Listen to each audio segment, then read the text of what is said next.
সকল প্রশাসনিক ও একাডেমিক কার্যক্রম বর্জনের ঘোষণা দিয়েছে কুমিল্লা বিশ্ববিদ্যালয় উপাচার্যের অপসারণের দাবিতে আন্দোলনরত শিক্ষক সমিতি।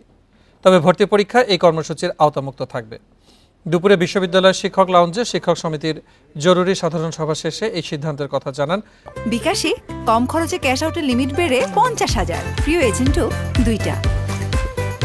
সমিতির সভাপতি অধ্যাপক ডক্টর মোহাম্মদ আবু তাহের উপাচার্য ও প্রক্টরকে অপসারণের এক দফা দাবি আদায় না হওয়া পর্যন্ত আন্দোলনে অনড় থাকার ঘোষণা দেন। জানান, রোববার উপাচার্যের কার্যালয়ের সামনে শিক্ষক নির্যাতনের ঘটনায় সদর দক্ষিণ মডেল থানায় একটি অভিযোগ দায়ের করা হয়েছে। হামলার জন্য উপাচার্য, ট্রেজারার ও প্রক্টরকে দোষারোপ করেছে শিক্ষক সমিতি। যত অনিয়ম দুর্নীতি সবগুলোর সহায়তাকারী এই বিশ্ববিদ্যালয়ের ট্রেজারার। কাজেই এই বিশ্ববিদ্যালয়ের উপাচার্য এবং ট্রেজারারের পদত্যাগ কিংবা সরকার যদি তাকে অপসারণ না করে ততদিন পর্যন্ত শিক্ষকরা কোনো কার্যক্রমে, কোনো প্রশাসনিক একাডেমিক কার্যক্রমে অংশগ্রহণ করবেন না।